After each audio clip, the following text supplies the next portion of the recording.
सुनो,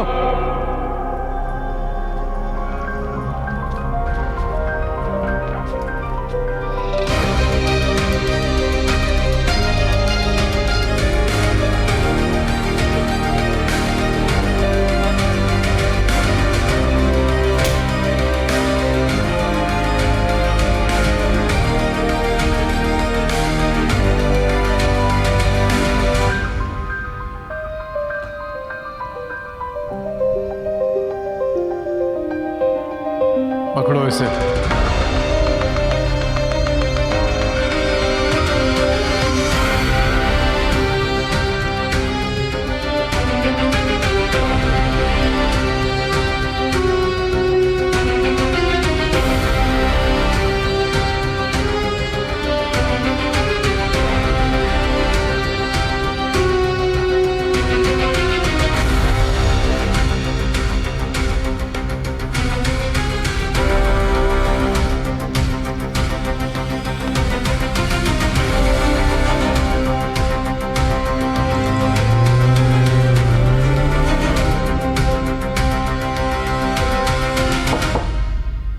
good morning sir, आपने बुलाया?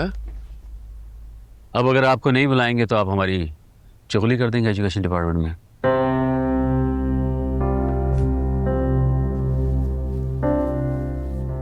लगता है किसी बात से आप खफा हैं। आप अपनी हरकतों से बाज नहीं आते, इसी वजह से आप मुख्तलिफ शहरों में दर बदर फिरते रहते। मेरा कोई लंबा चौड़ा कुंभा नहीं है सर। और हाँ, अगर जायज बात करने की सजा में एक शहर से दूसरा शहर भेजा जा रहा है तो मुझे कोई गम नहीं। तो चले, ये खुशखबरी ले आप, आपका तबादला हो गया। जैसे ही कबाड़िया मुझे रकम भेजता तो मैं तुम्हें तुम्हारा हिस्सा दे देता।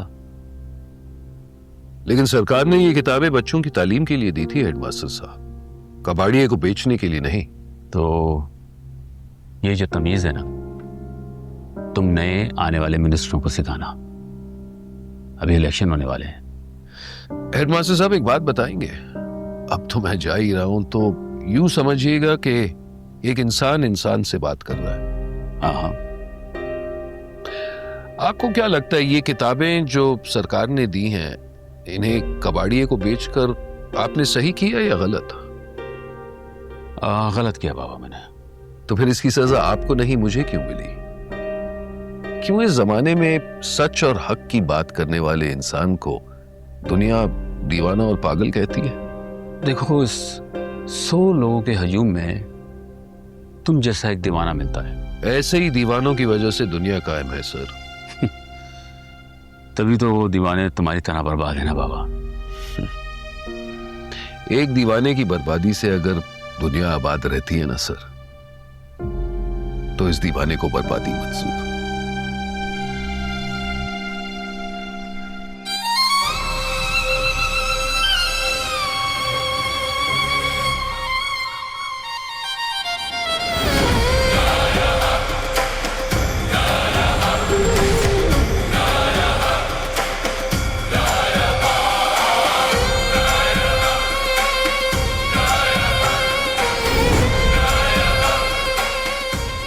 लेकर आए हो मुझे, बुज़दिल घटिया आदमी।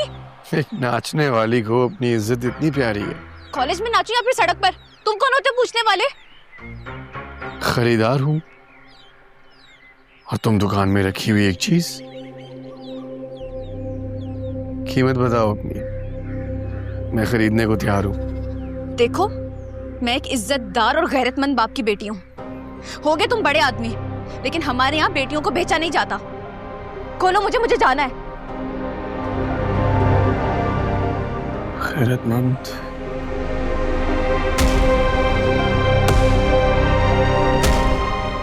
सुनो, तुम कल रात कहां से लौट रही थी? कॉलेज के फंक्शन पर, फेयरवेल थी। पानी। हाँ जी दीदा। बेटा जरा सुंदरी को तो बुला दो। चाचा, सुंदरी तो यहाँ नहीं आई। क्या मतलब नहीं है? मेरी बात हुई है उससे, यहीं आना था। अस्सलाम वालेकुम आशिक अली, कैसे हो? ठीक हो? जी चचा, आना तो यही था उसने, मेरी बात भी हुई थी उससे, लेकिन पता नहीं अभी तक क्यों नहीं पहुंची वो। तो तू इतनी फिक्र क्यों करता है आशिक अली? वो बच्ची नहीं रही, बड़ी हो गई है, रुक गई होगी किसी काम से, आ जाएगी वो। यार मुश्ताक, जवान बेटी का बाप हूँ और तू तो जानते है उसकी अम्मा भी नहीं रही। मुझे हमेशा उसकी फिक्र रहती है। वैसे चचा बड़े हौसले वाली है वो और बहुत बहादुर भी है, डरती नहीं है वो किसी से। तो वो घुंघरू बाकी लड़कियां, मैं तो समझा था कि तुम नाचने वाली हो। फिर तो वाकई बेइज्जती तुमने मेरी नहीं, मैंने तुम्हारी की है। इसका मतलब तुम जिस्म फरोश तो आए। बकवास बंद करो अपनी। हम अच्छे घरों की लड़कियां हैं। कॉलेज की फेयरवेल पे डांस कर रहे थे। तुम जैसे लोगों की ज़हनियत ही ऐसी होती है, क्योंकि तुम जैसे लोगों का ताल्लुक ऐसी औरतों के साथ होता है। मैं नहीं हूं ऐसी, और ना मेरी सहेलियां ऐसी हैं।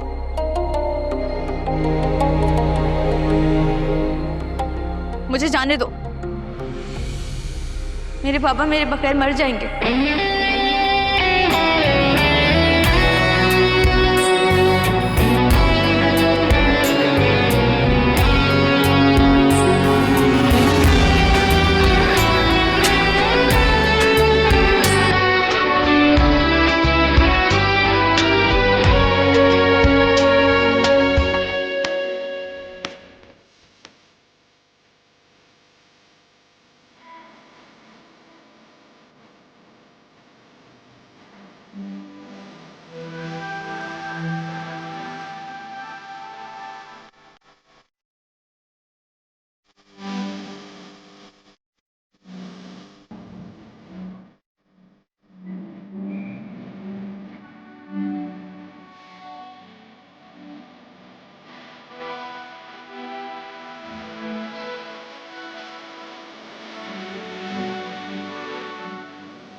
मैं जाऊं? जंगल में लेकर आया हूं मैं तुम्हें, यहां से अकेले नहीं जा सकोगी। नहीं, मैं चली जाऊंगी। वो मुझे माफ करना, मैंने तुम्हें बेकाबू समझा। मुझसे गुस्ताखी हो गई, बल्कि बदतहजीबी हो गई। मुझे अंदाजा नहीं था। I am really sorry. बहुत गिल्टी फील कर रहा हूं मैं। तुम्हें छोड़ देता हूँ गाड़ी में अपनी। नहीं, इसकी जरूरत नहीं है, मैं चली जाऊंगी।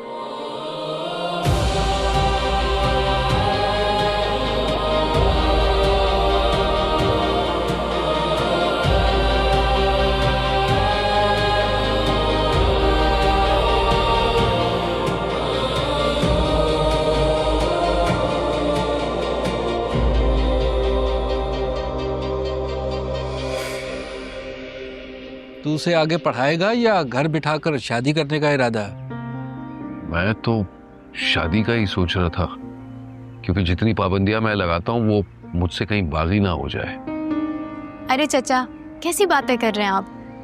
आपकी नाराजगी से बहुत डरती है, और आपकी बहुत फिक्र करती है वो। बाप बेटी का रिश्ता ही बहुत मोहब्बत वाला होता है। अल्लाह उसके नसीब अच्छे करे और उसे नेक जीवन साथी दे। आमीन। तू बस दुआ कर और रिश्ता देख। इंशाल्लाह मैं बताता हूँ तुम्हें जल्दी। अच्छा बेटा, जरा कॉल तो लगा कर देख, मेरा तो फोन ही नहीं लग रहा। जी जी चाचा, अभी कॉल करती हूँ।